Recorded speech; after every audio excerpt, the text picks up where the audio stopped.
আসসালামু আলাইকুম everyone, welcome to new another blog. চলে আসলাম আবার আপনাদের মাঝে নতুন আর একটা ব্লগ ভিডিও নিয়ে। সো গাইস, আজকে ভিডিও দেখানোর চেষ্টা করবো হলো গাইস, শুরুতে দেখতে পাচ্ছেন যেমন টাইটেল এবং থাম্বনেল দেখে বুঝে গেছেন যে আজকে ভিডিওটা কী বিষয় হতে হচ্ছে। হ্যাঁ গাইস, আজকে বিষয়টা হলো আজকে আমরা ধান কেটে নিয়ে আসছি, সেই ধানগুলো আজকে লাঙ্গল দিয়ে মাড়াই করার চেষ্টা করব।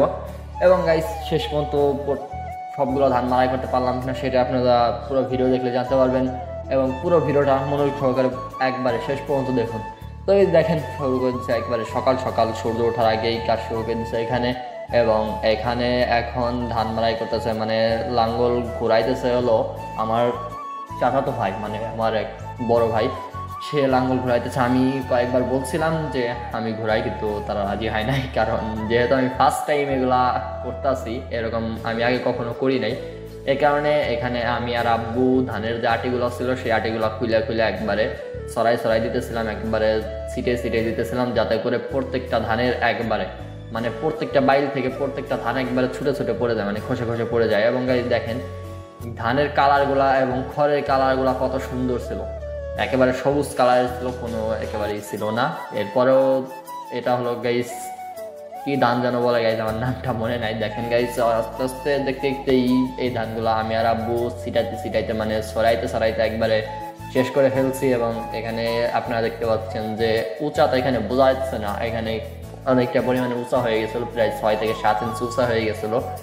যেহেতু এটা ক্যামেরায় দেখা যাইতেছে না, এই কারণে হয়তো আপনারা দেখে বুঝতে পারবেন না যে এখানে কি পরিমাণে উঁচাটা হয়েছিল। এবং এটা গাইস ঘোরানোর জন্য কি পরিমাণে রিস্ক, এটা আপনারা যারা লাঙ্গল ঘোরান এইভাবে তারাই বলতে পারবেন একমাত্র। এবং গাইস এটা এখন আমার সেই দুষ্টু ভাতিজা, মানে এটা এত পরিমাণে দুষ্টু আর এত পরিমাণে দুষ্টামি করে, সেটা আপনারা সামনে না দেখলে বুঝতেই পারবেন না যে ও এত পরিমাণে দুষ্টু।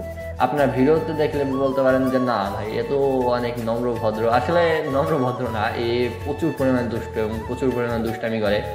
এবং আমার বাড়ির যখন আসে তখন তো মনে করেন সবসময় আমার সাথে দুষ্টামি করবে। আমি যখন ভিডিও এডিট করতে দেখলেও দুষ্টামি করবে, যদি দেখি না এমনিতে বসে আমি ভিডিও দেখতেছি এরপরেও দুষ্টামি করবে। কারণ আর সারাদিন কাজ হলো দুষ্টামি করা, এই দুষ্টামি করা ছাড়া আর কোনো কাজ নাই তার সারাদিন।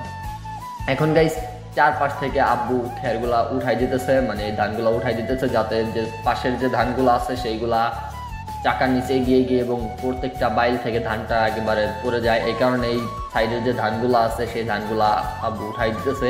এবং গাইস আরেকটা সত্যি কথা আপনাদেরকে বলি, সেটা আমি একবার বলতে চাইছিলাম না, আবার বলি। সেটা হলো গাইস, পরে দ্বিতীয় দিন যখন ধানগুলো আমরা মাড়াই করছি, মানে লাঙ্গল ঘুরাইছি, তখন আমি লাঙ্গল ঘুরাইছিলাম এবং লাঙ্গলটা গাইস পোল্টে খাইছিলাম। কিন্তু গাইস সেই দিন আমি ভিডিও করতে পারি নাই, কারণ লোকজন ছিল না। এবং গাইস প্রচুর পরিমাণে গরম ছিল, গরমের ভিতরে কোক নিয়ে আসলাম প্রথমেই, মোজো। কারণ গাইস আপনারা বাংলাদেশি ব্র্যান্ড মোজো খাবেন, কখনো কোককে বয়কট করুন, মানে ইসরায়েলি পণ্য বয়কট করুন। এই দেখেন গাইস, ভাতের জায়গায় আমি অনেক কিছু দিয়ে আইতেছিলাম যে কোক খাবে কি না, সে বলে হ্যাঁ আমি খাবো, আমাকে দাও, এখনই দাও। এখন গাইস এখানে আব্বু এবং ভাইকে দেওয়ার পরে আমরা দুই চাচা ভাতে যাই এখানে কোকটা খেয়ে নিলাম।